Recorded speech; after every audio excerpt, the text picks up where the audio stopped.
The elevator doors were already closing when Sophia shoved her arm through. They bounced back. She stumbled inside, messenger bag swinging against her hip, coffee sloshing against the lid of the paper cup she gripped too hard. A drop escaped through the seam, burning her thumb. She switched hands, wiped the wet spot on her skirt. The man standing in the corner didn't look up from his phone. His posture was too still, too contained, like he was aware of every inch of space around him and had decided exactly how much of it to occupy. Sophia pressed the button for the 32nd floor. It was already lit. She stepped back, adjusting her grip on the portfolio tucked under her arm, and glanced sideways. Dark suit. No tie. Silver watch that caught the overhead light. He scrolled with his thumb, unhurried, like the elevator was his and she was borrowing it. Sophia noticed the cut of his jacket, the way it sat on his shoulders, the absence of a briefcase or bag of any kind. She shifted her weight. The elevator climbed. The numbers changed silently. She watched them in the mirrored panel, avoiding the reflection of the man behind her. 12, 14, 15. The silence pressed against her eardrums. She could feel the silence like a held breath, but she wasn't about to fill it. Not today. Not with the Langford pitch in 40 minutes and her notes still scattered across 3 different apps on her phone. The doors opened on 18. A woman in heels stepped in, saw the man in the corner, and stopped. Her hand flew to her collar, adjusted something that didn't need adjusting. Mr. Calloway. He lifted his gaze, just for a moment, just long enough to acknowledge her existence. Diane. Diane pressed herself against the opposite wall, suddenly very interested in the buttons. Her finger hovered over them without pressing any. She was already going where she was going. She just needed something to look at. Sophia watched the exchange in her peripheral vision. Diane's shoulders had pulled back. Her chin had lifted. Her hand hovered near the railing like she needed something to hold on to. The scent of perfume filled the elevator. Expensive. Too much. The elevator continued. 22. 25. 28. Sophia's floor was coming. She shifted her weight again, preparing to step out when the man spoke. "You're with Langford's team." It wasn't a question. Sophia turned. He was still looking at his phone, but his thumb had stopped moving. "I'm presenting to them," she said. "Not with them." His gaze lifted. He had dark eyes, calm, the kind of calm that made her feel like she'd already said too much. "Which firm?" "Keating Creative." A pause. "The signage proposal." Sophia felt something cold slide through her chest. How do you know about that? The doors opened on 32. He stepped past her, close enough that his shoulder nearly brushed hers. Close enough that she caught the faint scent of something expensive and clean. "Because I'm the one you're presenting to." He was gone before she could respond. Diane exhaled behind her, loud and shaky. Sophia stood frozen in the elevator doorway, watching his back disappear around the corner. The doors started to close. She caught them with her elbow and stepped out, her heartbeat loud in her ears. The conference room was glass on 3 sides. Sophia could see him through the windows before she even reached the door. He sat at the head of a long table, suit jacket off now, sleeves rolled to his forearms. The fabric was white, crisp, pressed with military precision. 2 men in matching charcoal suits flanked him. One of them was talking, gesturing with a pen. The other was taking notes on a tablet, fingers moving in rapid, silent strokes. He wasn't listening to either of them. He was looking at her. Sophia slowed her pace, adjusted her grip on the portfolio, pushed through the glass door with more force than necessary. The door swung wider than she'd intended. One of the charcoal suits flinched. "Sophia Chen," she said. "Keating Creative." One of the men in charcoal checked his tablet. scrolled through something, frowned. "You're early." "I'm prepared." The man at the head of the table, Calloway, leaned back in his chair. His expression hadn't changed since the elevator. Still calm. Still watching. His fingers were steepled beneath his chin, elbows resting on the armrests. "Set up," he said. Just that. 2 words. No pleasantries. No acknowledgement that they'd just shared an elevator. Sophia moved to the presentation screen. She connected her laptop, pulled up her files, and tried to ignore the weight of his attention on the back of her neck. The silence in the room was oppressive. Even the charcoal suits had stopped moving. The first slide appeared. She turned to face the room. "The Calloway Tower Signage Project," she began. "Visibility, brand consistency, urban integration. We've developed a 3-phase approach that addresses—" Calloway held up a hand. She stopped. "I've read your proposal," he said. "Twice. Once on the plane from London. Once this morning over coffee. I don't need the pitch." Sophia's jaw tightened. "Then what do you need?" "Tell me why you designed the west-facing installation at a 12-degree angle when every standard in the industry calls for 8 to 10. She blinked. The room was silent. One of the charcoal suits shifted in his seat. The other one was typing something into his tablet, very fast. Sophia set down the clicker. Sunlight refraction between 4 and 6 p.m. The building across the street has a mirrored facade. At any other angle, the signage would be unreadable during peak foot traffic hours. Calloway's eyes narrowed. Just slightly. Just enough for her to notice. "You accounted for the building that's not in your line of sight from street level. I walked the block 17 times at different hours." 17. "I lost count after 12. I rounded up." Something shifted in his expression. Not a smile. Not quite. But something. The man in charcoal to his left cleared his throat. "Sir, the budget allocation for this phase, approved." The word landed like a gavel. Sophia felt her spine straighten. "You haven't discussed the numbers." "I've seen them." Calloway stood. "Martin will send the contract to your office by end of day." He walked past her, close again, and paused at the door. 12 degrees, he said, almost to himself. Then he was gone. Sophia sat in the lobby of Keating Creative for 20 minutes before her hands stopped shaking. The contract had arrived at 4:47 p.m., signed, complete. 217 pages of legal language that boiled down to one thing. She'd won. Her boss, David, had called her into his office to shake her hand. Twice. He'd used words like pivotal and game-changing and major win. His assistant had brought champagne. The entire creative team had gathered in the conference room to toast her. Sophia had nodded, smiled, accepted the congratulations, drank half a glass of champagne that tasted like dust. Now she was staring at the glass doors that led to the street, trying to remember how to breathe normally. The Calloway account was the biggest contract Keating Creative had ever landed. It would fund her department for 3 years. It would cement her reputation in the industry. It would change everything. And all she could think about was the way he'd said her name. Sophia Chen. Like he was memorizing it. Her phone buzzed. Unknown number. She almost ignored it.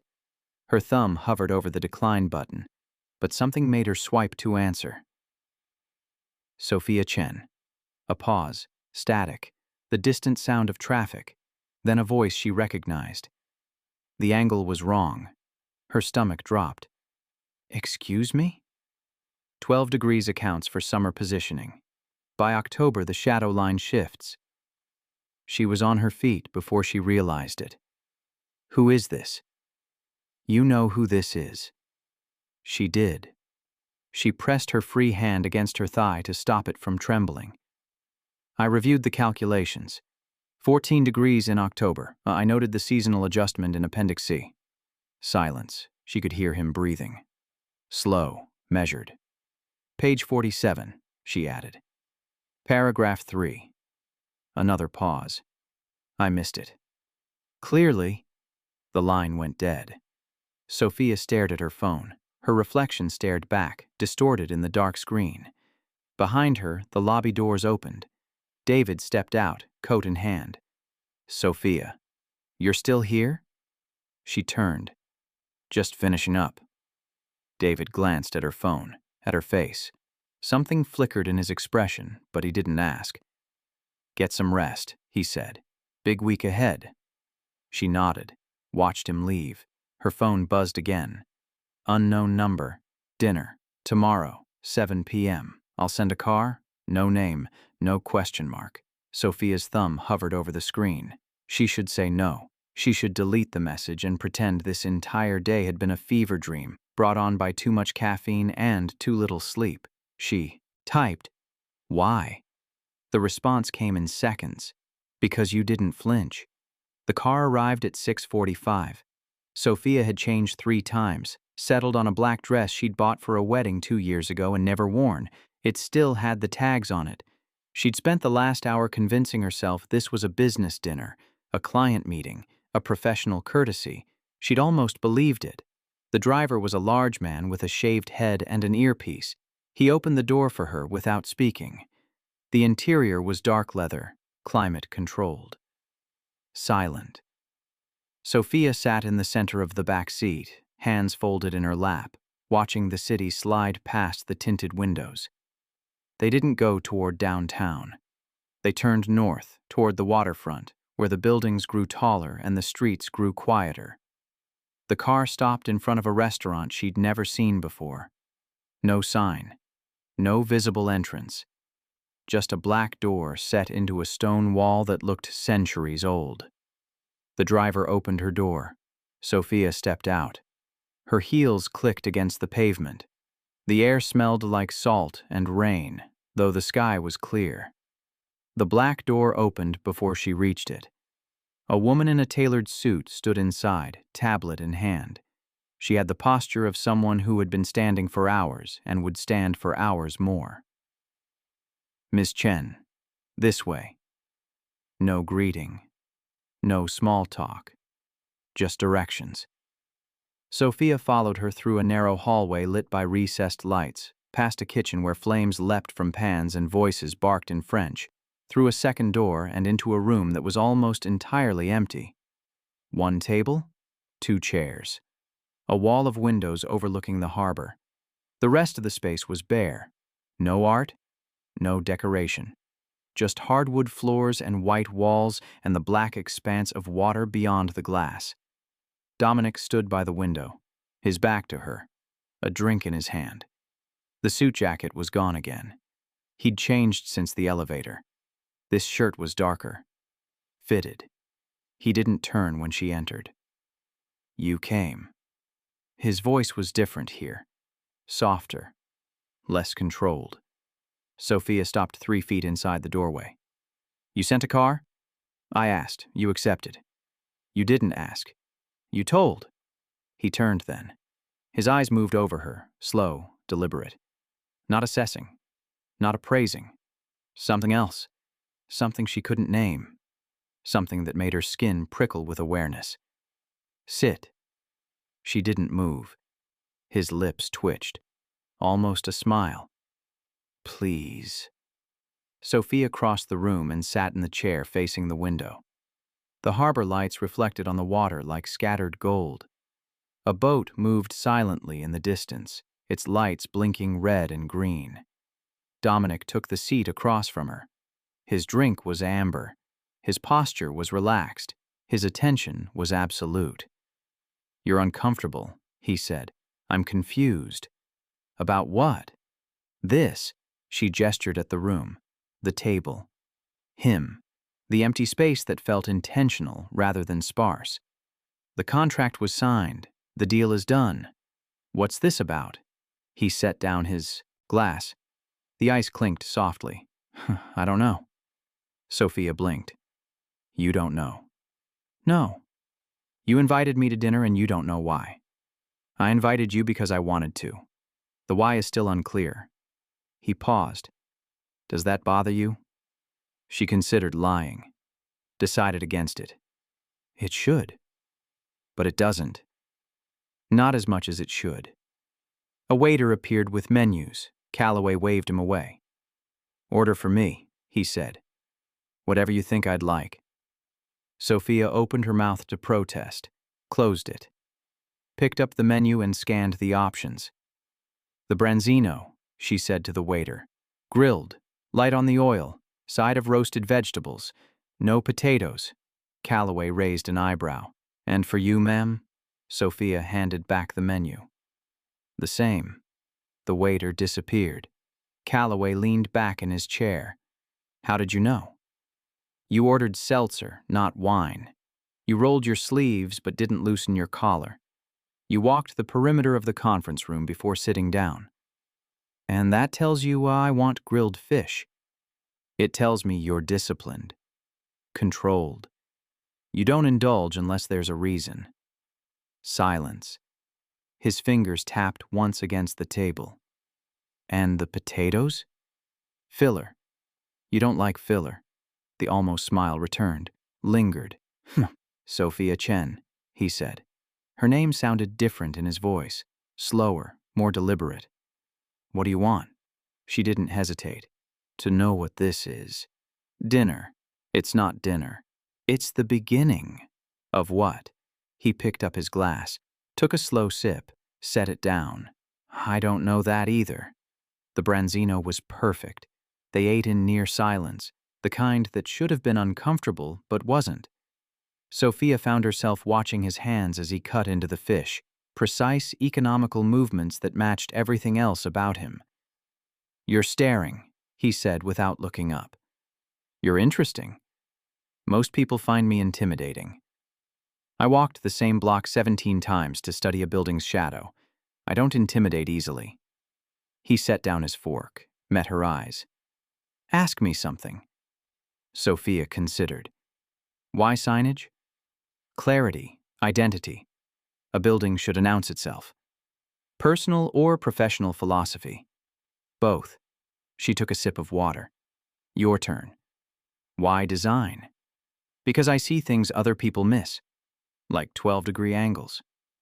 Like the fact that you've been checking the window reflection every 90 seconds since I sat down." His jaw tightened, almost imperceptibly, but she caught it.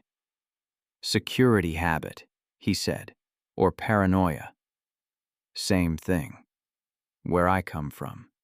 The words hung between them, heavy, loaded. Sophia set down her glass. "Where do you come from, Calloway?" He was quiet for a long moment. The harbor lights reflected in his eyes, fragmented and cold.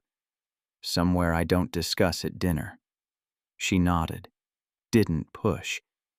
The waiter returned to clear their plates, offered dessert.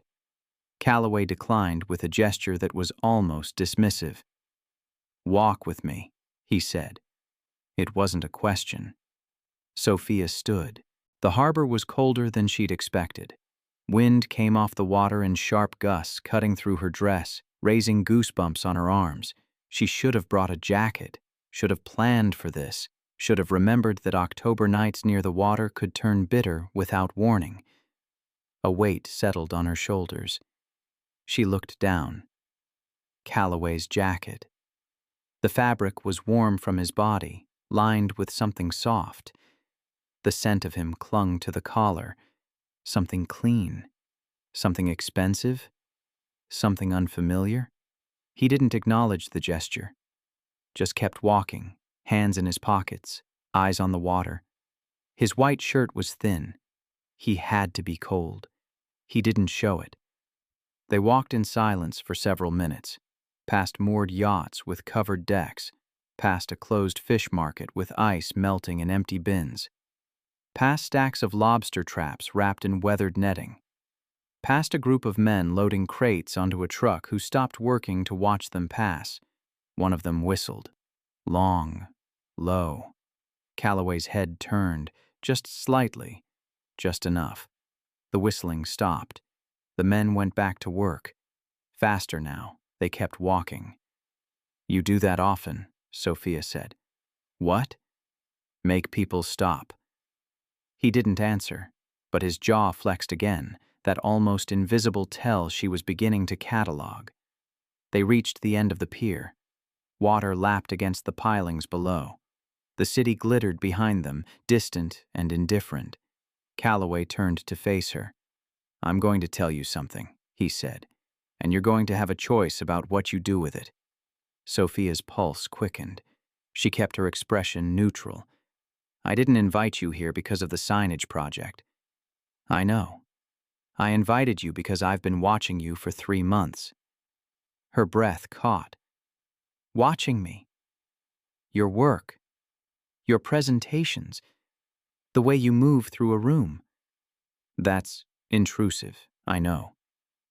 He stepped closer, close enough that she could feel the heat of him despite the cold wind. "But I don't apologize for it." "What do you apologize for?" "Very little." Sophia should step back, should put distance between them, should remember that he was a client, a stranger, a man she'd met 12 hours ago in an elevator. She didn't move. "What's the choice?" she asked. "Walk away now. The contract stands. We never speak of this again." "Or?" His hand lifted. His fingers brushed her jaw, featherlight, questioning. Her skin burned where he touched. "Or stay close." Sophia's heart was pounding so hard she was certain he could hear it, certain the men at the fish market could hear it, certain the whole harbor could hear it. "Stay close," she repeated. "What does that mean?" "I don't know yet. You don't know a lot of things. I know I haven't stopped thinking about you since the elevator." His hand was still on her jaw. His eyes were still on hers. The world had narrowed to this pier, this moment, this impossible gravity between them. "One question," she said. "Ask." "Why me?" He was silent for a long moment. The wind whipped between them, carrying salt and diesel and something else. Something alive.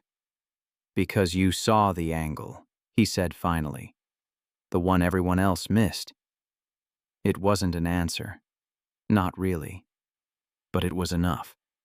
Sophia reached up, placed her hand over his, held it against her skin. "I don't know what this is," she said. "Neither do I. That should bother me." "Does it?" She considered. Really considered. The cold, the wind, his hand on her face, the way he looked at her like she was a problem he couldn't solve and didn't want to. "No," she said. "It doesn't." Something shifted in his expression. The almost smile became real. Warm. Startling. Then his phone buzzed. He stepped back, reaching into his pocket, and the moment fractured. Sophia watched him answer, watched his face go flat, expressionless, like a door closing. "When?" he said into the phone. A pause. "Don't move anything. I'm on my way." He ended the call, looked at her with eyes that had gone cold. "I have to go." "What happened?" "Nothing you need to worry about." He was already moving, already pulling out his phone again, already dialing another number. "The car will take you home. I'll call you tomorrow." "Calloway." He stopped, turned. "Dominic," he said. "My name is Dominic." Then he was gone, disappearing into the darkness, leaving her alone on the pier with his jacket still warm on her shoulders. Sophia didn't sleep. She sat in her apartment, his jacket draped over the chair beside her bed, staring at her phone and waiting for a call that didn't come. By 3 a.m., she'd convinced herself it was over, whatever it had been. By 5 a.m., she'd convinced herself that was fine. By 7 a.m., she was in the shower, water scalding hot, trying to wash away the memory of his hand on her face. Her phone rang at 7:23. She nearly dropped it, caught it, answered without checking the number. "Hello?" "Ms. Chen, this is Martin, Mr. Calloway's assistant." Sophia's stomach sank. "Yes?" "Mr. Calloway asked me to inform you that he's been called away on urgent business. He'll be in contact when his schedule permits." "When his schedule permits." "Yes, ma'am." "Is he all right?" A pause. I'm not at liberty to discuss Mr. Calloway's personal matters. I see. Is there anything else I can help you with? Sophia stared at the jacket on her chair. No, thank you, Martin. The line went dead. 3 days passed. Sophia threw herself into work. The Calloway signage project demanded attention. Permits, vendor coordination, timeline adjustments.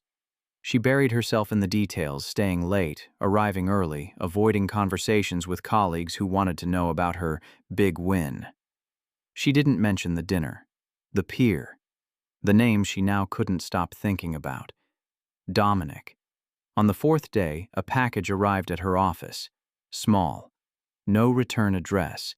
Wrapped in plain brown paper. Sophia opened it at her desk, hand steady despite the racing of her pulse.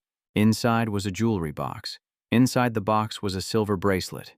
Thin, simple, elegant. A card tucked beneath it read, 14 degrees. You were right. No signature. No name. Sophia slid the bracelet onto her wrist. It fit perfectly. He called that night. She was home, eating leftover takeout, the bracelet still on her wrist when his number appeared on her screen.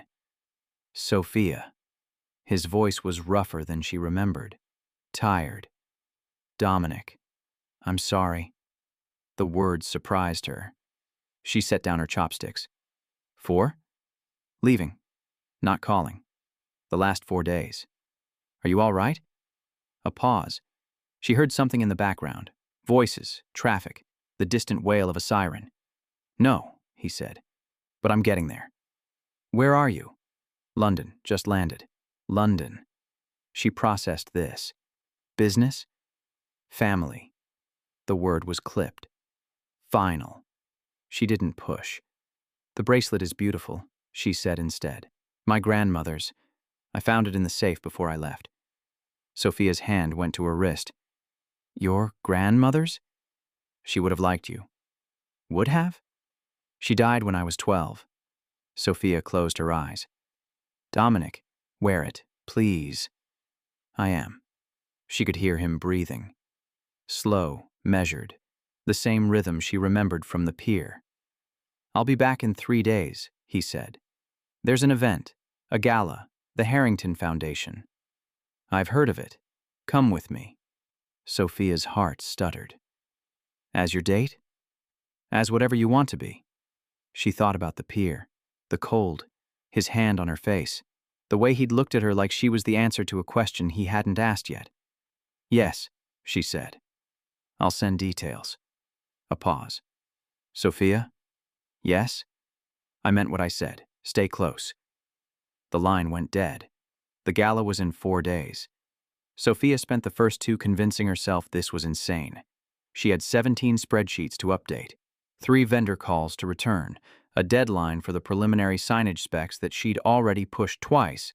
She worked through the first day with forced concentration, answered emails, attended meetings, pretended she wasn't checking her phone every 15 minutes for a message from a number she'd saved as simply D. By the second day, she gave up pretending. She spent the 3rd shopping for a dress she couldn't afford. The boutique was on a street she'd never had reason to visit, full of stores with no price tags and saleswomen who looked at her like they knew exactly how much was in her bank account. She found the dress in the 3rd store. Deep green. Off-shoulder. The fabric moved like water. She didn't look at the price, just handed over her card and tried not to think about the credit limit she was about to exceed. Spent the 4th getting her hair done and trying to remember how to apply makeup that didn't make her look like she was trying too hard, or not trying enough, or trying at all. The car arrived at 7. Different driver this time. A woman with sharp eyes and a gun she didn't quite hide under her jacket. Her hands were positioned near her waist. Ready, Sophia noticed. Didn't comment. The venue was a converted warehouse on the edge of the arts district, transformed into something unrecognizable. White fabric draped from the ceiling in endless cascades. Crystal chandeliers hung like frozen waterfalls, refracting light into prismatic patterns on the walls. Staff in black circulated with trays of champagne that cost more than her monthly rent. Sophia stepped through the entrance alone. The weight of the room pressed against her immediately. Hundreds of voices blended into a low roar. Music played from somewhere invisible. Everywhere she looked, she saw silk and diamonds and faces she recognized from magazine covers and news broadcasts.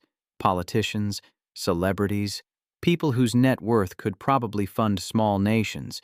Dominic wasn't there. She scanned the room, methodically, the way she scanned construction sites, left to right, near to far, looking for the one detail that mattered. Nothing. She was about to reach for her phone when she felt him. Not saw. Felt. A shift in the air. A weight in the room that hadn't been there before. A current that seemed to pull in one direction. She turned. Dominic stood at the far entrance, surrounded by people.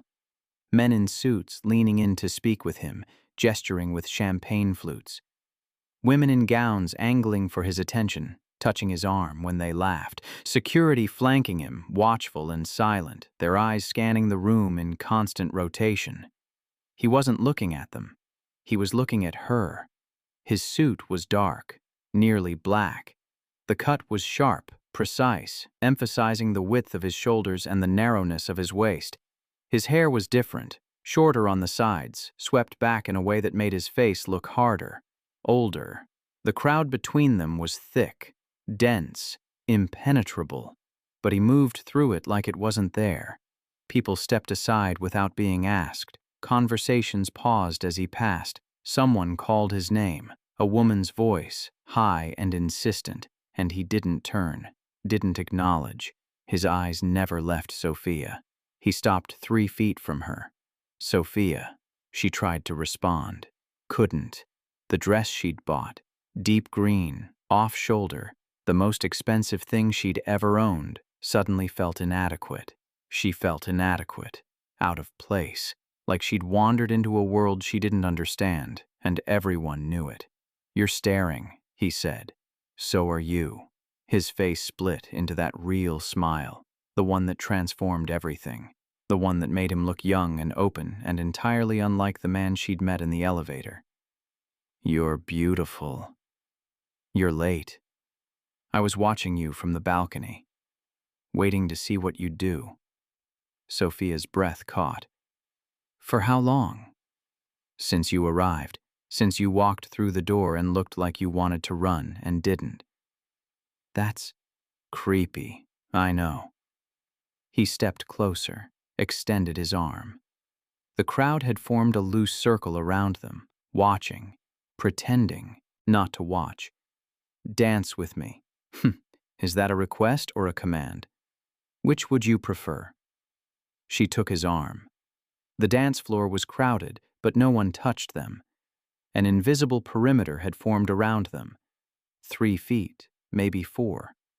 Other couples danced at the edges, glancing over, pretending they weren't looking. Dominic held her close, his hand firm on the small of her back, his other hand holding hers against his chest. She could feel his heartbeat through the fabric of his shirt. Slow, steady, controlled. They moved slowly, out of time with the music, like they were dancing to something only they could hear. "You're tense," he said. "Everyone's watching us." "They're watching me. You're just the reason they can't look away." Sophia felt heat climb her cheeks. "Is that supposed to be charming?" "It's supposed to be honest." He pulled her closer. His breath was warm against her temple. "How was your week?" "Busy. The signage project is ahead of schedule. We've secured the west-facing installation permits. Vendor negotiations are almost complete." "I heard. Martin keeps me updated." "Does Martin update you on everything?" "Only the things that matter." His hand moved slightly on her back, just enough to make her breath catch, just enough to remind her how close they were. "How was London?" she asked. "Complicated.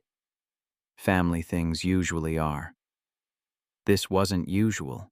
She pulled back enough to see his face. The smile was gone. Something darker had taken its place. Not anger, not quite, but something adjacent to it. "Tell me." He was quiet for a long moment. The music shifted. Something slower, something sadder. My brother, he said finally. He's been in a facility for 7 years. Mental health. Last week he tried to leave. Sophia's hand tightened on his shoulder. Tried? He didn't make it past the gate. Is he okay? Physically. Otherwise, Dominic shook his head. Otherwise, no. I'm sorry. Don't be. I've spent 7 years being sorry. It doesn't help. Sophia didn't know what to say. Didn't know if there was anything to say. She just held on to him, swaying in the middle of a crowd that didn't exist anymore. Why did you tell me that? She asked quietly. Because you asked. Most people wouldn't. Most people aren't you. The song ended. Another began. They kept dancing. Dominic. Yes? What is this? Really? He stopped moving, looked down at her with those dark eyes that saw too much. I told you. I don't know. But you want to find out. Yes. Even though it's complicated. Especially because it's complicated. Sophia took a breath. Let it out. Okay, she said. Okay. I want to find out too. Something shifted in his expression. Relief, maybe, or recognition, or something else entirely. He lifted her hand to his lips, pressed a kiss to her knuckles. Stay close tonight, he said. There are people here who will want to know who you are. And what do I tell them? Whatever you want. He tucked her hand into the side crook of his arm. But stay close. The gala was a blur of introductions. Senators, CEOs. A film director whose movies Sophia had seen but whose face she hadn't recognized.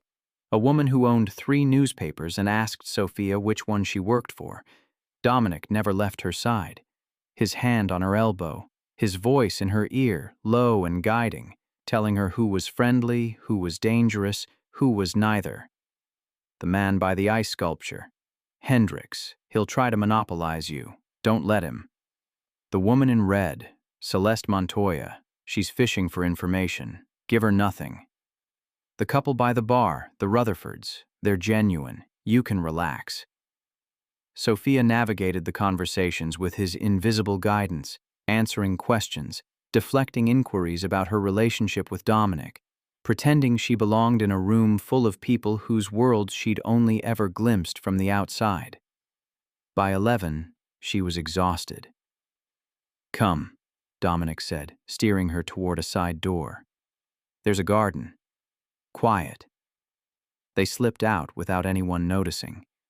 The garden was small but lush. Hedges and flowering vines and a stone fountain that gurgled in the darkness.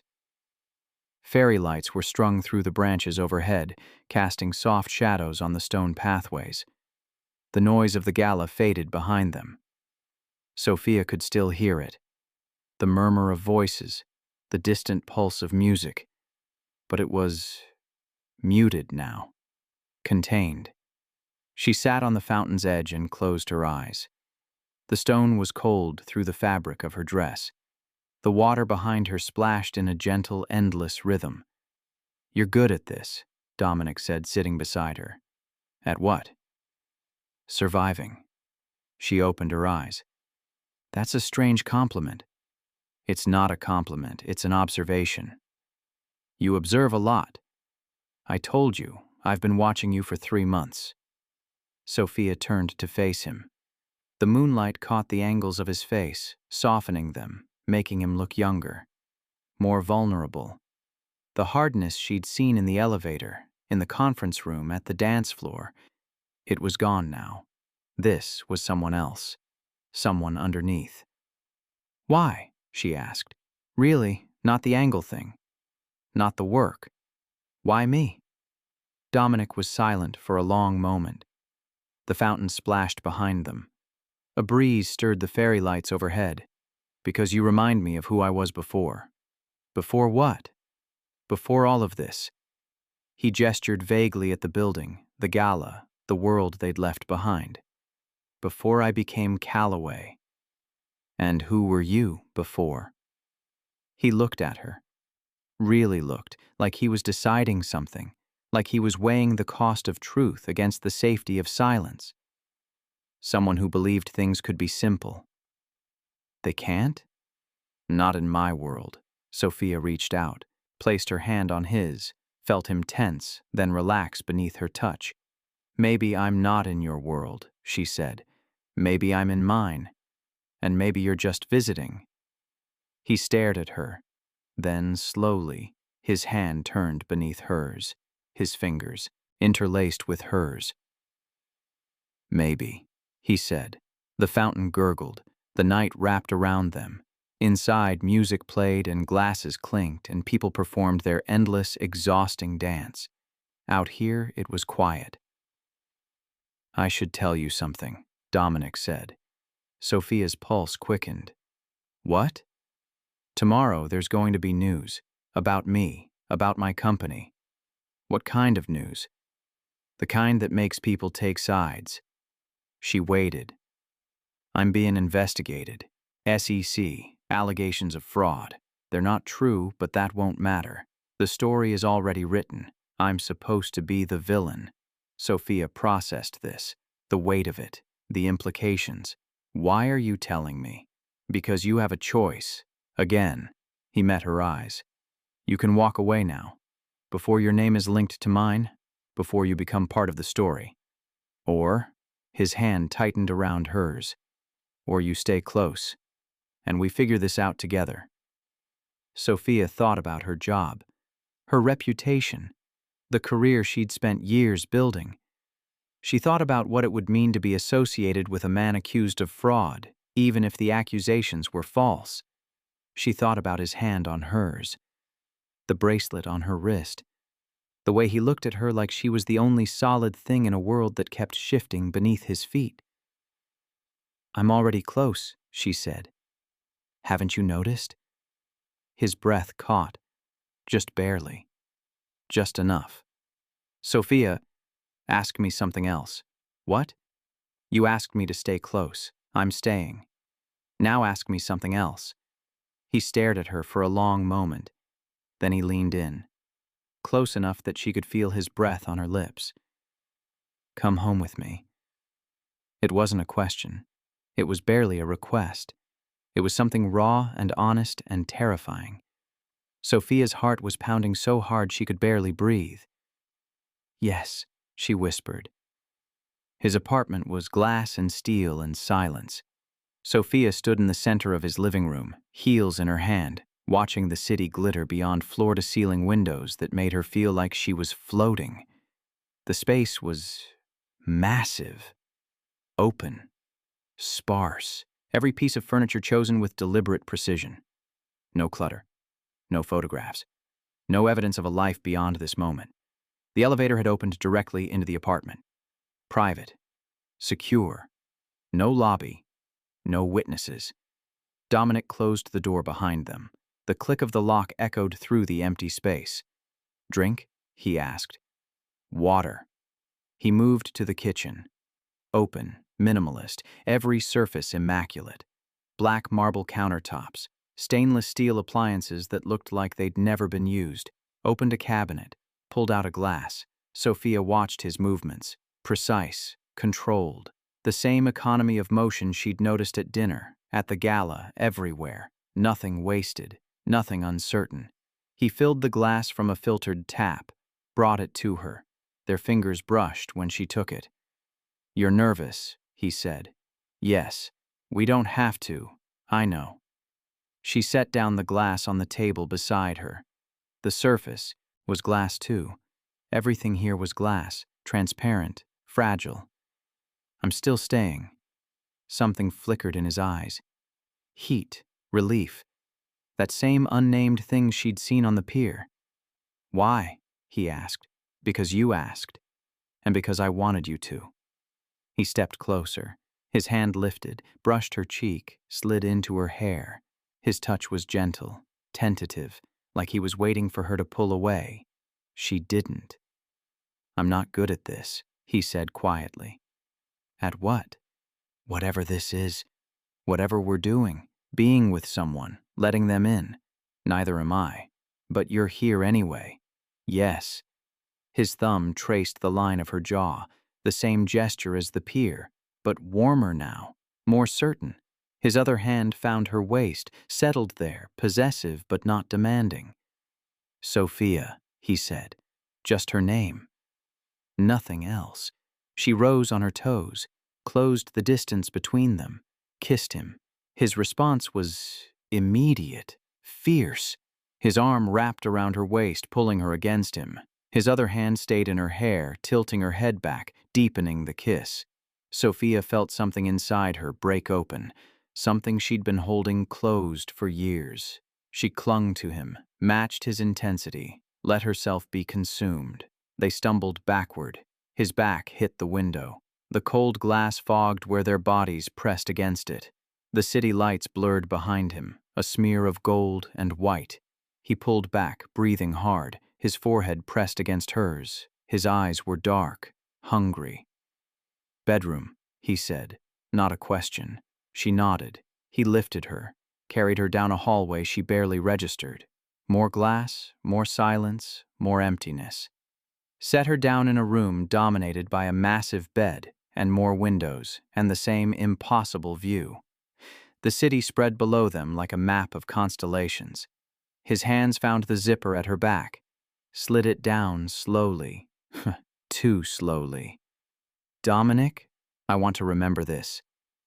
The dress pooled at her feet. She stood before him in nothing but the bracelet and the moonlight. He stared at her like she was something holy, something impossible. Don't," she said. "Don't tell me what I am. Just show me." He did. Afterward, they lay tangled together in sheets that smelled like him. Sophia traced patterns on his chest. He played with her hair, running his fingers through it in slow, rhythmic strokes. "I haven't done this in a long time," he said. "What, sex?" Stayed after. She lifted her head. "You usually leave?" "I usually make sure there's nothing to stay for." "And tonight?" He looked down at her. His eyes were softer than she'd ever seen them, unguarded. "Tonight I don't want to move." Sophia settled back against his chest, listened to his heartbeat, steady, strong. "Tell me about your brother," she said. He was quiet for a long moment. She thought he might refuse, might change the subject, might pull away. Instead, he took a breath, let it out. "His name is Leo. He's 5 years younger than me. Growing up, he was brighter, more alive. I was the serious one. He was the dreamer." "What happened?" "Our father happened." Dominic's voice hardened. "He built this company from nothing, made his fortune. And when it came time to choose an heir, he chose me. Not because I was better, because I was moldable, controllable. Leo was too wild, too honest. And Leo? Broke, not all at once, over years. Our father spent 2 decades telling him he wasn't enough. By the time he died, Leo believed it." Sophia's hand stilled on his chest. "Your father?" "Heart attack, 6 years ago. I inherited everything. The company, the money, the enemies. And Leo got nothing. Leo got a trust fund and a facility with a view of the ocean. And me, visiting when I can, watching him disappear piece by piece." Sophia didn't speak. There was nothing to say. She just held him, felt the tension in his body, the weight he carried alone. "The investigation," she said finally. "Is it connected?" He hesitated. "I think so." "To Leo?" "To our father. To things he did that I'm still discovering. Debts he left behind, people he crossed, and now they're coming after you. Now they're coming after everything." His arm tightened around her. "That's why I needed you to know, before you were too far in to get out." Sophia propped herself up on her elbow, looked down at him. "Do you want me to get out?" "No." "Then stop asking." His eyes searched her face, looking for doubt maybe, for hesitation. He didn't find any. "You're remarkable," he said. I'm stubborn. There's a difference. The corner of his mouth twitched, almost a smile. Come with me tomorrow, he said. Where? The lawyers. The first meeting about the investigation. I want you there. Why? Because when I'm with you, I remember why I'm fighting. Sophia leaned down, kissed him softly, felt his hand cup the back of her head, holding her there. Okay, she whispered against his lips. Okay. I'll be there. The lawyer's office was all mahogany and leather, and men in expensive suits who spoke in careful, measured sentences. Sophia sat beside Dominic at a conference table that could have seated 20.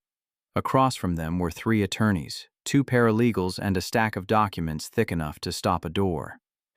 The SEC's allegations are based on discrepancies in the 2019 filings, one of the lawyers was saying. They're claiming the numbers were deliberately inflated to, I know what they're claiming, Dominic cut in. What I need to know is how we prove they're wrong. Mr. Calloway, the burden of proof isn't on us, I understand. But perception matters. If this goes public the way they want it to, my company loses 1/3 of its value before we ever see a courtroom. Sophia watched him work. The way he leaned forward, hands flat on the table.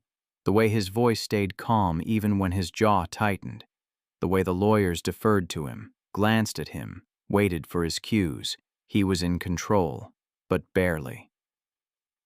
What about the source? Sophia asked. Everyone looked at her. She felt her cheeks heat, but didn't back down. The allegation had to come from somewhere. Someone reported the discrepancy. Who? The lead attorney, a silver-haired man named Harrison, exchanged a glance with his colleagues. We haven't been able to identify the original complainant. Anonymous? Effectively, yes. Sophia looked at Dominic. Someone inside your company? His expression didn't change, but something shifted behind his eyes. Perhaps, he said carefully. Or someone with access to the same information. Your father's associates. Possibly, Harrison cleared his throat. Ms. Chen, I'm not sure. She stays, Dominic said. No room for argument. And she asks whatever questions she wants. Harrison's mouth closed. Sophia turned back to the table. The 2019 filings, who handled them? Another exchanged glance, this time more uncomfortable. Your father had a personal accountant, Harrison said. Gerald Morrow. He's been retired for 3 years, living in Portugal. Have you contacted him? We've tried. He's been difficult to reach. Sophia looked at Dominic. Would he cooperate? I don't know. He was loyal to my father, not to me. Then maybe we find out what he's loyal to now. Dominic's eyes held hers. Something passed between them. Understanding. Recognition. Make contact with Morrow, he said to Harrison. Whatever it takes, I want him in this office within the week. Mr. Calloway, if he refuses, then we find out why he's refusing, and who's paying him to stay quiet. The meeting continued. More documents, more legal strategy, more careful words from men who were paid to anticipate disaster. But Sophia noticed the shift. Dominic sat straighter, spoke with more certainty, made decisions faster. Afterward, in the elevator, he reached over and took her hand. Thank you, he said. For what? For seeing what I couldn't. You would have gotten there. Eventually, but not in time. He squeezed her fingers. Stay for dinner? At your place? At yours. I want to see where you live. Sophia's stomach flipped. Her apartment was small, messy, full of drafting papers and takeout containers and a couch she'd bought secondhand 3 years ago. It's not... I don't care. He lifted her hand, kissed her knuckles. I want to know you. All of you. Not just the version that fits into my world. She stared at him. This man who owned buildings and ran companies and had security teams following him everywhere. He wanted to see her apartment. Okay, she said, but I'm cooking. Her apartment was everything his wasn't. Small, cluttered, warm. The building was older, pre-war, with radiators that clanked in winter and windows that let in drafts. The elevator hadn't worked in 3 weeks. The stairs creaked, but it was hers. Sophia watched him move through it like an anthropologist studying a new culture. He paused at her bookshelf, ran his fingers along the spines. Architecture textbooks, design theory, ace-by, battered copy of a novel she'd read 17 times in college. He studied the photos on her refrigerator. College friends at a rooftop party. Her parents in front of their house. A dog she'd had growing up whose eyes were slightly crossed. "This is you," he said. "What do you mean?" "The signage proposal. The 17 walks around the block." He gestured at the apartment, the drafting table in the corner, the walls covered in pinned sketches, the window ledge lined with small sculptures she'd collected from travels she couldn't afford. "This is where that comes from." Sophia didn't know what to say. She just stood in her tiny kitchen, watching him discover pieces of her life she'd never thought to hide. He picked up a ceramic bird from the shelf above her sink, turned it in his hands. "Portugal," she said, 3 years ago. I was on a layover and got lost. And found this. Found the artist, an old woman selling them out of a cart near the docks. She told me the bird would bring me luck." "Has it?" Sophia looked at him, standing in her cramped apartment, holding her cheap ceramic bird, looking at her like she was the answer to a question he'd been afraid to ask. "I don't know yet," she said. He set the bird down carefully, exactly where he'd found it. "What are you making?" he asked, finally settling onto her second-hand couch like it was perfectly natural. The cushions sagged under his weight. He didn't seem to notice. "Pasta. Simple. Is that okay?" "Perfect." She cooked while he watched, told him about her parents, academics, both of them, living in a college town in New England where nothing ever changed and everyone knew everyone. Told him about her roommate from grad school who was now designing buildings in Tokyo. Told him about the first project she'd ever worked on. A bakery signage job that had taught her everything she knew about light and shadow. He listened, asked questions, laughed at her jokes. By the time they ate, sitting cross-legged on the floor because her table was covered in blueprints, Sophia had almost forgotten who he was, what he was, the weight he carried and the world he moved through. Almost. His phone buzzed. He glanced at it. His expression flickered. "What is it?" Sophia asked. "Leo's doctor's. He's asking for me." "Go." "Sophia, go." She reached over, touched his face. "I'll be here." He hesitated, then nodded, stood, leaned down to kiss her, soft and lingering. "I'll call you. You'd better." He was gone before she could think about what it meant that she'd let him in this far. Before she could worry about the investigation, or the lawyers, or the invisible forces circling around them. She sat in her apartment, surrounded by the remnants of dinner and the scent of him still on her skin, and waited. The call came at 2 a.m. Sophia fumbled for her phone in the darkness. "Dominic?" "He's worse." His voice was rough, ragged. "The doctors say—" He stopped, started again. "They don't know." "I'm coming." "You don't have to—" "I'm coming." "Where?" He gave her an address. She was dressed and out the door in 3 minutes. The facility was on the coast, an hour outside the city. Sophia drove through darkness, headlights cutting through fog, her heart beating too fast for the empty road. The building was modern, tasteful, the kind of place that looked peaceful until you realized the windows didn't open.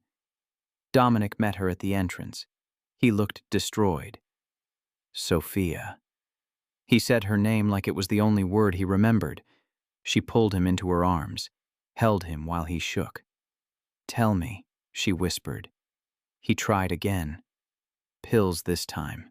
They found him in time, but his voice broke. But he keeps trying, and one day they won't find him. Sophia held him tighter, didn't offer platitudes, didn't tell him it would be okay. She just held him. After a long moment, he pulled back. His eyes were red. His face was wet. "I need to see him," he said. "Do you want me to wait?" "No." He took her hand. "Come with me." Leo Calloway looked nothing like his brother. Where Dominic was dark and sharp, Leo was fair and soft. His hair was the color of wheat. His eyes were pale blue, almost gray. He sat in a hospital bed, bandages on his wrists, staring at the ceiling with an expression Sophia couldn't read.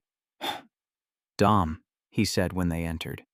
His voice was faded, far away. "You brought someone. This is Sophia." Leo's gaze shifted to her, studied her. Something flickered in those pale eyes. Curiosity, maybe, or recognition. "The signage girl." Sophia blinked. "How do you know about that?" "Dom talks about you. Every visit." A ghost of a smile.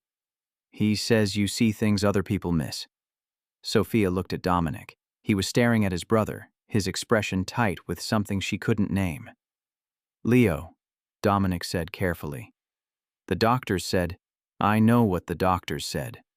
Leo turned back to the ceiling. "I know what everyone says. That I need to try harder, want to live more, stop being so selfish. That's not what it's what everyone means." His voice was flat, empty. "But they don't understand. I do want to live. I just don't know how to do it in a world that looks like this." Silence. Heavy and terrible. Sophia stepped forward. She didn't plan it, didn't think. "What does the world look like?" she asked. Leo turned to her, those pale eyes focused now, seeing her. "Like glass," he said. "Beautiful and brittle and ready to shatter. And what would make it solid?" He was quiet for a long moment. Then, slowly, "Something real. Something that doesn't change depending on who's watching." Sophia glanced at Dominic. He was watching her with an expression she'd never seen before. Raw, hopeful, terrified. She turned back to Leo. "Would you like to see my work?" she asked. Sophia brought her portfolio the next day. She sat beside Leo's bed and showed him sketches, blueprints, photos of signs she'd designed, mounted on buildings across the city. "This one," she said, pointing to a curved neon installation above a jazz club downtown. "The owner wanted something that felt like music. We spent 3 months arguing about colors." "Who won?" Leo asked. "Neither of us." "We compromised." She smiled. "The sign is purple in the morning and shifts to amber at night. He wanted purple. I wanted amber. Now it's both." Leo studied the photo. Something in his posture had shifted. Not dramatically, but enough to notice. He was leaning forward, engaged. "I like it," he said. "Do you want to see how it works? The mechanics, I mean." He nodded. Sophia spread out her technical drawings on the bed, explained the LED placement, the gradient programming, the sensors that detected ambient light levels. Leo listened, asked questions. His voice was still soft, still far away, but there was something else there now. Interest, maybe even excitement. Dominic stood in the corner of the room, watching. He hadn't spoken since Sophia had arrived. When she finally gathered her materials to leave, Leo caught her hand. "Come back," he said. "I will. Promise." She squeezed his fingers. "I promise." In the hallway, Dominic pulled her against him. "How did you know?" he murmured into her hair. "Know what?" "That he needed something real. Something outside of all of this." Sophia leaned into him. "Because I needed the same thing once." He pulled back, looked at her. "When?" 5 years ago, after grad school. I had a breakdown. Not like Leo's, different, but close enough." She took a breath. "My professor, the one who taught me about light and shadow. She saved me. Not by talking, by showing me her work. by making me see that there were things in the world worth noticing. You never told me. You never asked. He was quiet. Then, I'm asking now. Sophia looked at him. This man who controlled empires, who made powerful people nervous, who couldn't save his own brother. Take me somewhere, she said, and I'll tell you. He took her to the harbor, same place as their first dinner, same view of the water and the city lights, but different now. The restaurant was closed. The pier was empty. They sat on the same fountain edge where he'd told her about Leo, watching the boats sway in their moorings. After grad school, I got my first big job, Sophia began. A corporate firm, serious clients, serious pressure. I was good at it, too good. I worked 80-hour weeks, didn't eat, didn't sleep, just kept designing, kept producing, kept trying to prove I belonged. Dominic listened. His hand found hers in the darkness. One night, I was in the office alone, 2 a.m. I was working on a presentation for a client meeting at 8, and I just stopped. Couldn't move. Couldn't think. I sat at my desk for 6 hours staring at the screen, watching the sun come up. What happened? I missed the meeting. My boss found me still sitting there. He thought I'd pulled an all-nighter. I let him think that. But it wasn't. No. It was my brain finally shutting down after months of running on empty. She paused. I went home. Stayed in bed for 3 days. Didn't answer calls. My parents flew in. Thought I was dying. Were you? In a way. She stared at the water. I'd built my entire identity around being useful, productive, valuable. And when I couldn't produce, I didn't know who I was anymore. Dominic's hand tightened on hers. Who are you now? Sophia considered. Someone who knows the difference between surviving and living. And Leo? He's still learning the difference.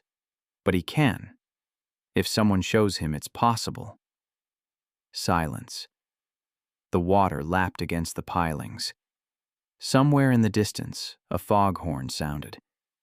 I used to be like him, Dominic said finally, before my father decided I was useful. What happened? I learned to hide, to bury the parts of myself that weren't productive, to become what he needed. He let out a breath. I thought I was surviving, but I was just disappearing. And now? He turned to her. His eyes were dark in the moonlight, but she could see something new in them, something open. Now I'm trying to find the pieces I buried. Sophia reached up, touched his face, traced the line of his jaw. I'll help you look, she said. Gerald Morrow arrived in the city on a Thursday. Sophia was in the conference room with Dominic and the lawyers when he walked in. A small man with sharp eyes and a nervous twitch in his left hand. His suit was expensive but ill-fitting, like he'd lost weight recently, or never been comfortable in nice clothes. Mr. Calloway. He didn't extend his hand for a handshake. His eyes swept the room once, twice, cataloging exits and faces. You look like your father. Dominic's expression didn't change. Sit. Morrow hesitated, then sat. His chair scraped against the floor. The sound echoed in the silence. His eyes darted around the room, lingering on Sophia, on the document spread across the table, on the door that had closed behind him with a soft click. I'm told you've been difficult to reach, Dominic said. I've been enjoying retirement, in a villa you couldn't afford on your pension, with a view of the ocean and a staff of 3. Morrow's twitch intensified. Your father was generous. My father was many things. Generous wasn't one of them. Dominic leaned forward. The table creaked under the pressure of his hands. Who's paying you to stay quiet, Gerald? I don't know what you... The SEC investigation. The source of the allegations. The person who knows exactly which documents to leak and when. Dominic's voice was soft. Dangerous. The kind of soft that made Sophia's spine straighten. Someone is coordinating this, and you're the link. Morrow's face had gone pale. His hand was shaking visibly now. The twitch had spread to his eyelid. I can't. You can. And you will. Because if you don't, I'll make sure the authorities in Portugal know exactly how you afforded that villa.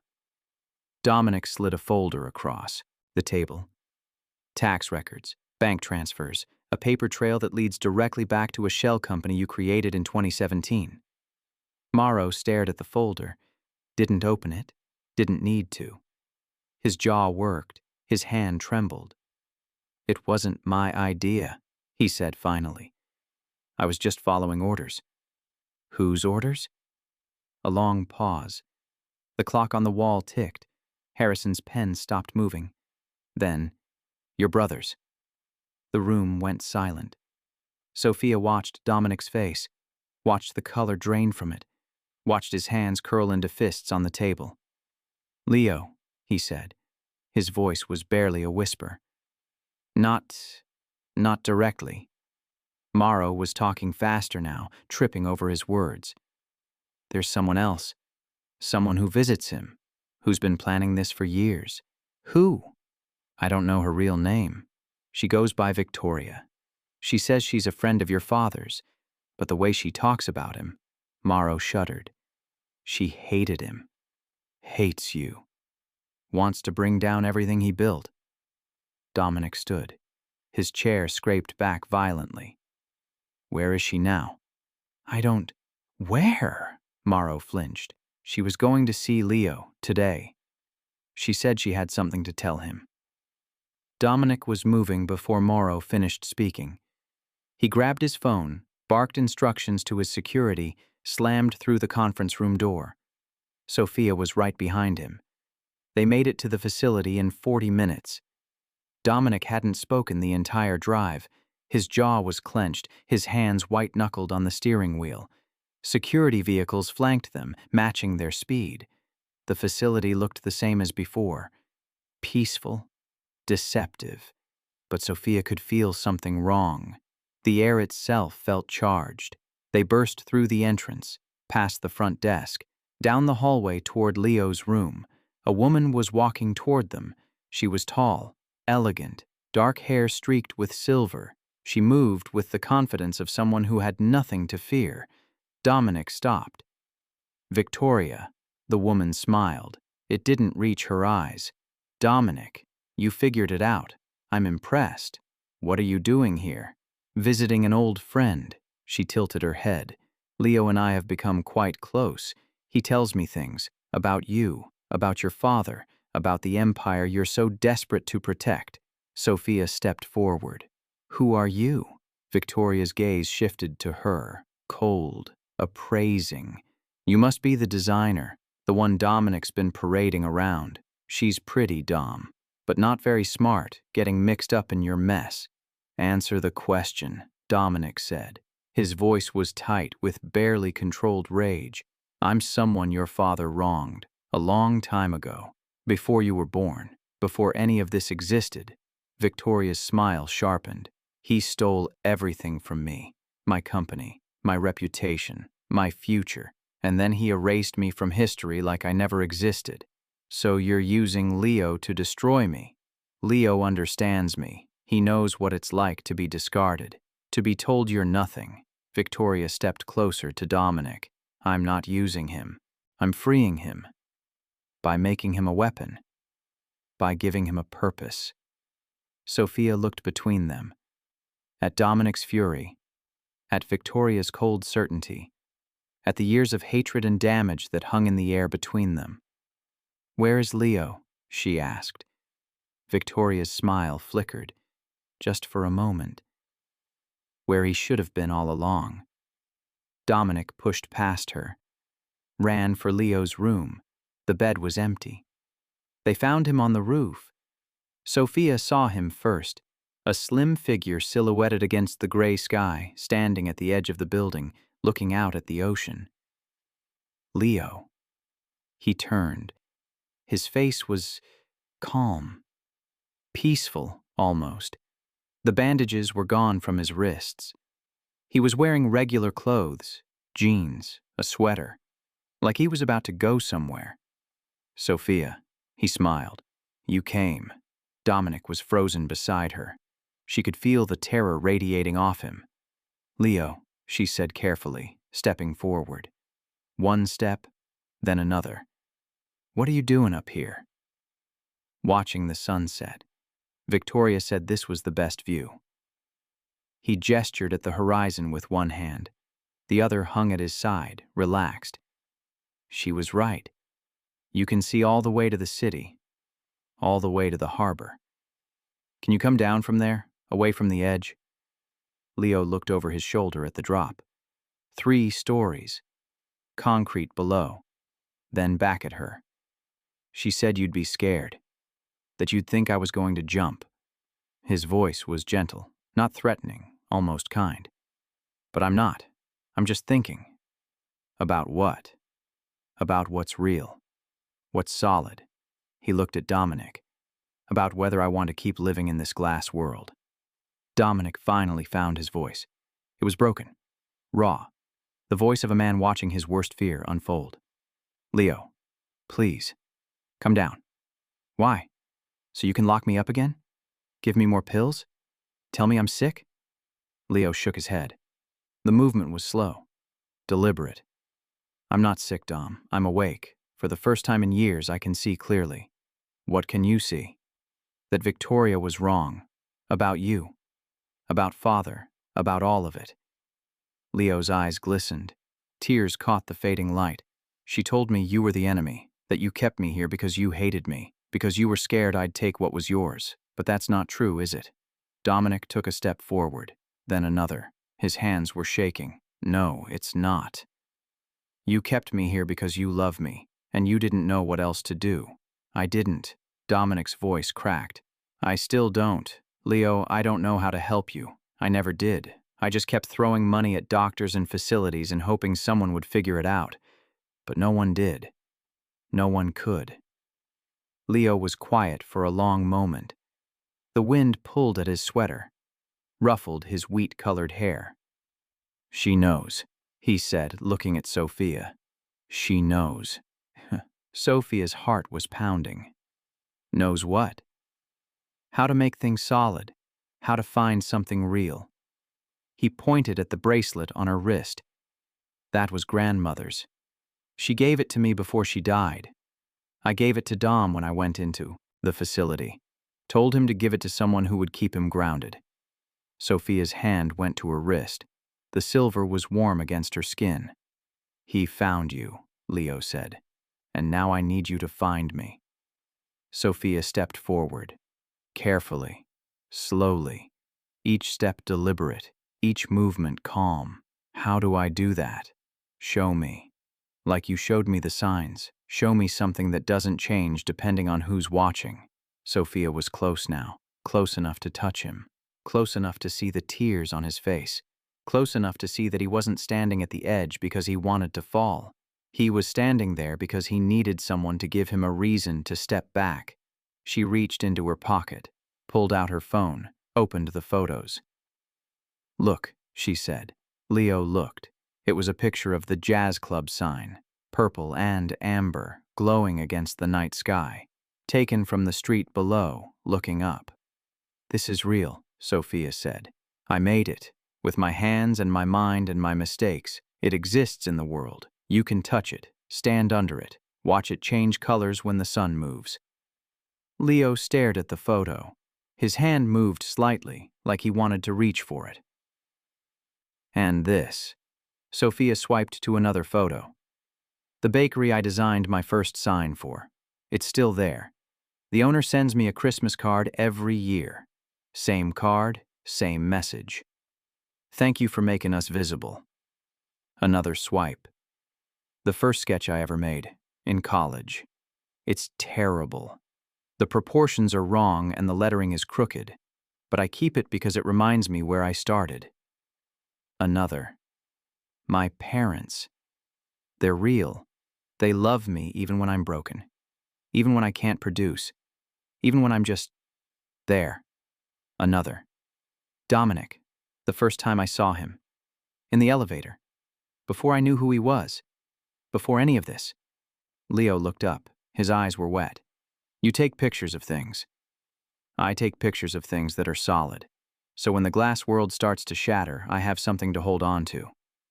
Leo's hand moved, slowly. Reached out. Sophia took it. His fingers were cold. His grip was tight. Come down, she said, and I'll show you how to build your own. Leo came down. He stepped back from the edge, walked with Sophia across the roof, through the access door, down the concrete stairs. His hand never left hers.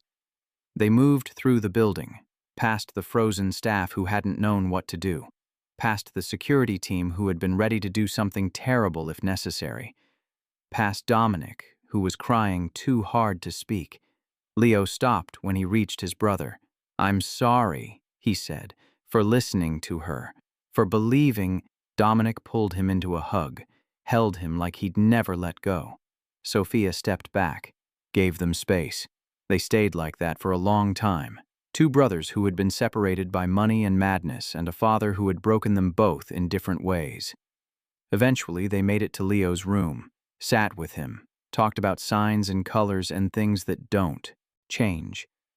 Sophia found paper in a drawer. Drew while Leo talked, a simple sketch of the harbor at sunset. The lines were rough, the proportions were imperfect, but it was real. By the time the doctors came, Leo was asleep, peaceful, holding the drawing against his chest. Dominic stood in the hallway, leaning against the wall like it was the only thing keeping him upright.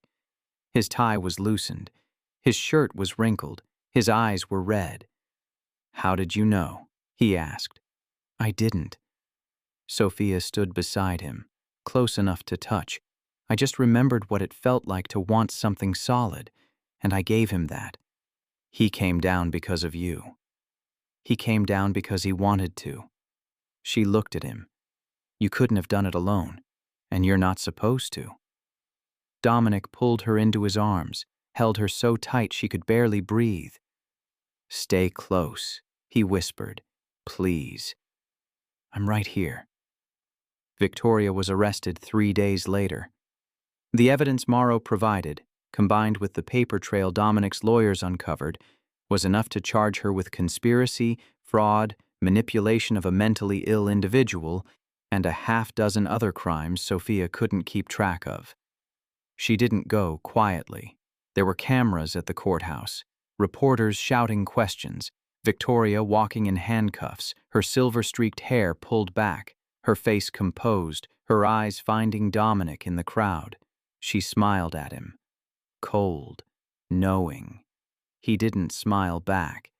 The SEC investigation was dismissed within a week. The allegations were traced back to falsified documents Victoria had planted over the course of 3 years. Dominic's company rebounded. His reputation was restored. The stock price climbed back to where it had been, then higher.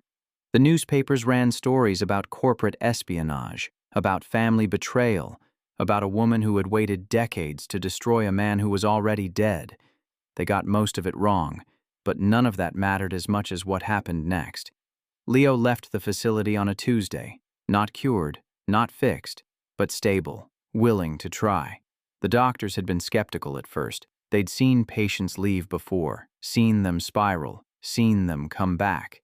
But Leo was different now. He had something to hold on to. He moved into a small apartment near Sophia's building. 3rd floor, 1 bedroom. A view of the street below where delivery trucks unloaded and children walked to school. He started seeing a new therapist. Twice a week at first, then once a week, then as needed. He began working part-time at a design firm, not Keating Creative, but a smaller place that specialized in public art installations. The owner was a woman named Grace who had struggled with her own demons and understood what it meant to rebuild. Dominic visited every week. Sometimes they talked about their father, about their childhood, about the years they'd lost. Sometimes they just sat together in silence, watching the street from Leo's window. Either way, they were healing. Sophia watched it happen, watched the brothers find their way back to each other, watched Dominic soften, open, become someone other than the man who controlled everything because he was terrified of losing anything. She was there for all of it. 6 months later, Dominic took her to the harbor. Same pier, same view, same fountain where they'd sat in the darkness and shared their broken pieces. But the sun was setting now, golden light spilling across the water, the city glittering like something alive. The sky was painted in colors she'd never be able to capture, orange and pink and purple fading into blue.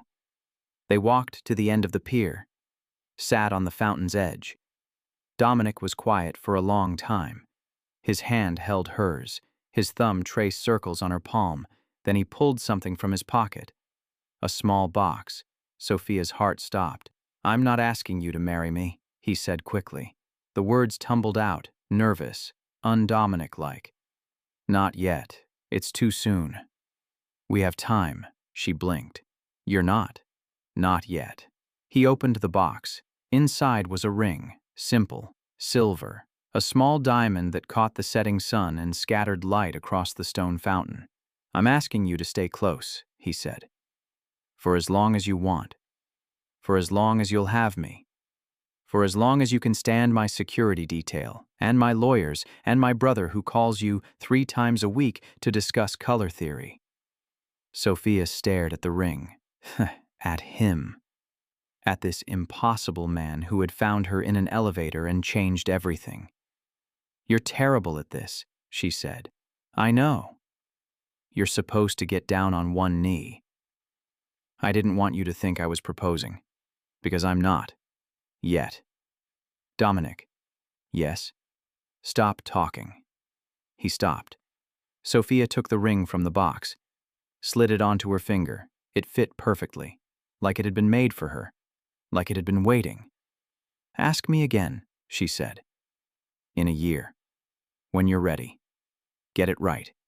His face split into that real smile, the one that transformed everything, the one that made him look like the boy he'd been before his father broke him. "Is that a yes?" "It's a stay close." He pulled her into his arms, kissed her until the sun disappeared and the city lights came on, and the fountain gurgled behind them like it was laughing at some private joke. When they finally pulled apart, the harbor was dark and quiet. The water lapped against the pilings. Somewhere in the distance, music played. A jazz club, maybe, with a purple and amber sign glowing against the night. Dominic took her hand, started walking. "Where are we going?" Sophia asked. "Home." "Who's home?" He looked at her, his eyes soft, certain, at peace. "Ours." They walked along the water, their footsteps echoing in the empty night. Sophia could feel the weight of the ring on her finger, the warmth of his hand in hers, the quiet certainty that she was exactly where she was supposed to be. Behind them, the city glittered. Ahead, the path was dark, but she wasn't afraid. She had found something solid, something real, something that didn't change depending on who was watching, and she was holding on to it. If you enjoyed this story, subscribe to Mr. Douglas Tales, where powerful stories unfold one moment at a time.